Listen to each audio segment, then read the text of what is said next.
Hello and welcome to PlayStation Grenade. Fortnite Battle Royale is slowly taking over the world, but tips from a few months ago are no longer viable, or the meta has changed enough for new tactics you should be aware of. So I've asked as many professional Battle Royale players as I can think of to give you 35 pro tips. And by asked, I mean I've stalked them and spammed their chat until they replied. These 35 tips should be good for anyone from beginner to intermediate, and hopefully you guys who are already Battle Royale gods may find one or two things you didn't already know. Oh, and a quick favour if I may, which skin do you use the most? It's Rex, right? No? Just me? Okay, let's do this.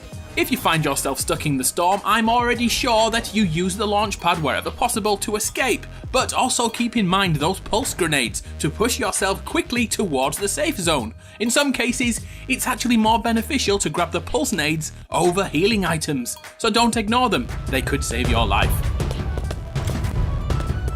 Most people have noticed that the altitude your parachute pops at is set to a certain distance above the ground or structures. What a great deal of people are missing though is that the parachute auto-deploys at its lowest altitude if you are away from the island. So places like Greasy Grove can be reached quicker by first jumping away from the island and sweeping back in after the umbrella pops. This should allow you to land first and wreck bitches, if you can find a weapon of course.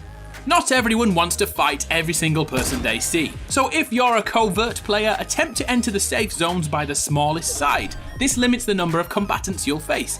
The theory is simple, we are all attracted to those areas of interest, the ones that are named on the map. Get the edge by thinking tactically and entering the safe zone by the area of least resistance. Whether you're a warmonger or a stealth player, think about running towards gunfire in the distance. If you time it right, you can sneak up on an entire squad and completely obliterate a team which has just survived a long tough battle. It's also a great idea to get used to the unique sounds of each weapon. If you are hankering for a scar, listen for those shots and take the weapon by force. Let's move on to building. Building bases remains an integral part of the later game combat. It's a great recommendation to throw a trap at the top of your base to warn off any would-be base rushers.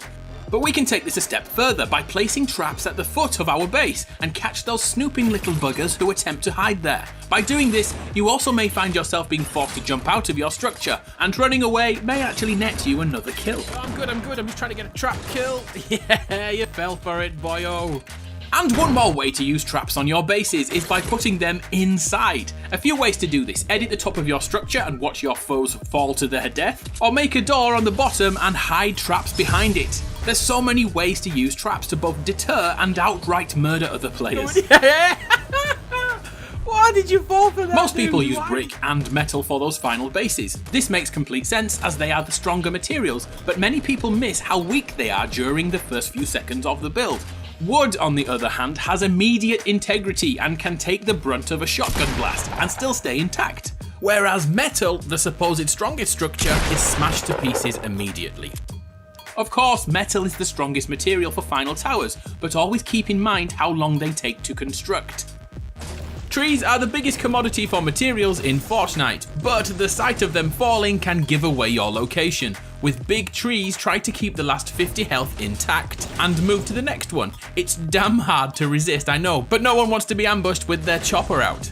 I'm so sorry. Similarly, keep your eye on the horizon line and watch for falling trees and structures to get one up on the opposition. Another thing to consider with materials in general is what items give you the most resources or the quickest resources. Pallets, rock formations, huge pine trees, and the beast trees at Moisty are great too. Get out your axe and just smack a few different things as you walk past. You may find something which yields more materials than you expected. There's a small glitch that can be used when gathering materials: axe switching or axe cancelling if you prefer. It works best on the PC, but with practice it's pretty good on console too.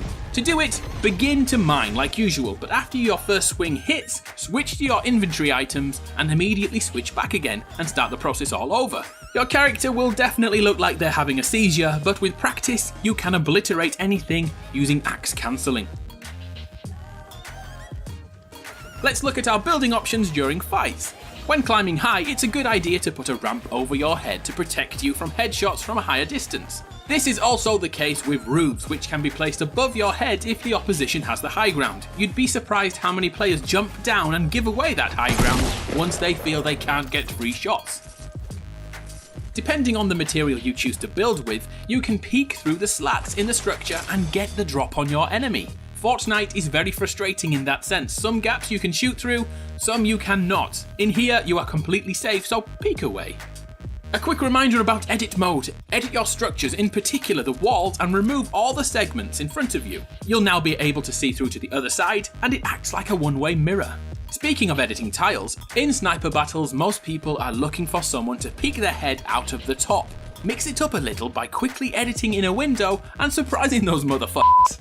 Another good tactic is to hit a wall a few times to see through the top layer. The downside is the integrity of the wall is reduced, but you can then see through and not have to put your head above the parapet. By hitting their base a few times too, you can also see when they are healing and plan the perfect time to strike. If you find yourself under a great deal of pressure and you're building walls like there's no tomorrow, keep moving your character around. The occasional bullet will get through, so don't stay in one place too long.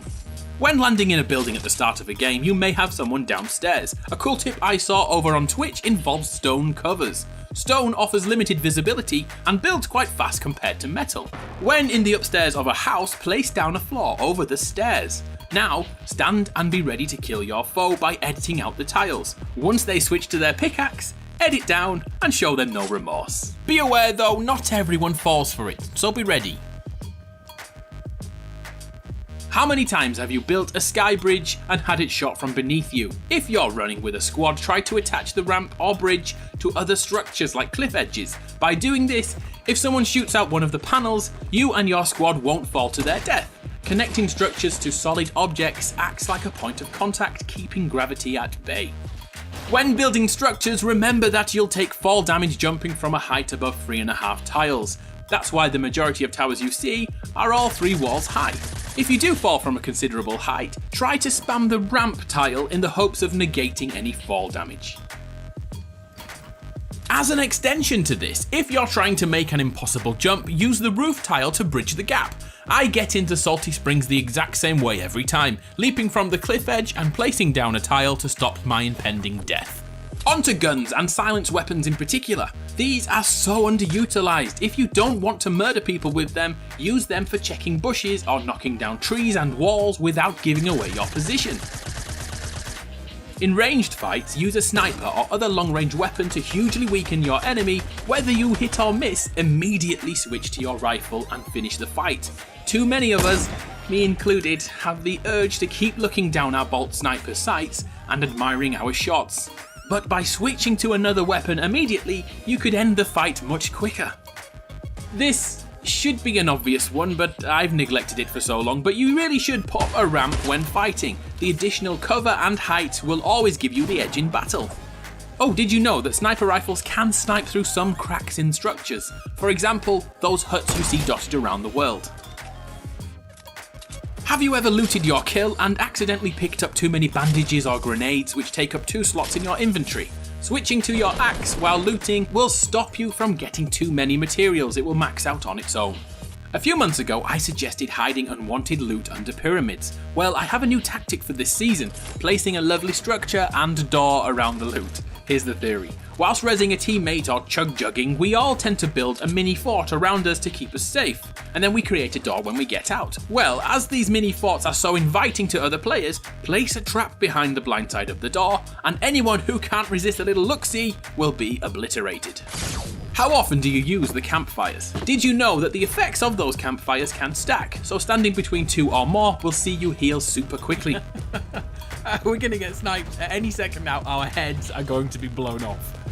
A few general tips to end on. Keep weapons in the same slot where possible. This will improve your muscle memory and your reaction times. Personally, my assault rifle goes in slot 1 with a short range weapon in 2 and a sniper in 5. This way I can stay with my preferred assault rifle and quickly switch to either sniper or shotgun in one single click on console. If you always keep the same weapon in the same slots, you'll never be forced to look at your loadout whilst fighting.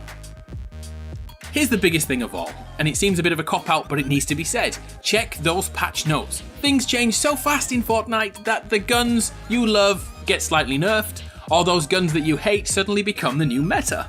All major updates will be covered here on PlayStation Grenade, so I'm happy to keep you up to date with everything Fortnite related. And to finish, here's a few tricks for console players. I made a more in-depth video about this, so here's a quick overview. By changing the pyramid structure to a ramp, you are able to minimize the number of clicks needed to build. Use the console aim assist to check for bush Wookiees. If the reticle stops for a millisecond over a bush, you know they're lurking there. Buttons can be reassigned on console too, so maybe you want to move jump to the thumbstick so you can battle better in shotgun fights, or you could even change the fire button from the triggers back to R1. Whew, we did it! 35 tips from those pros over on Twitch, so thank you to Dakota, CDN the Third, Ninja Myth, the list goes on forever. There are so many great Fortnite players out there. I'm Adam from PlayStation Grenade. I may be a noob, but I know how to learn.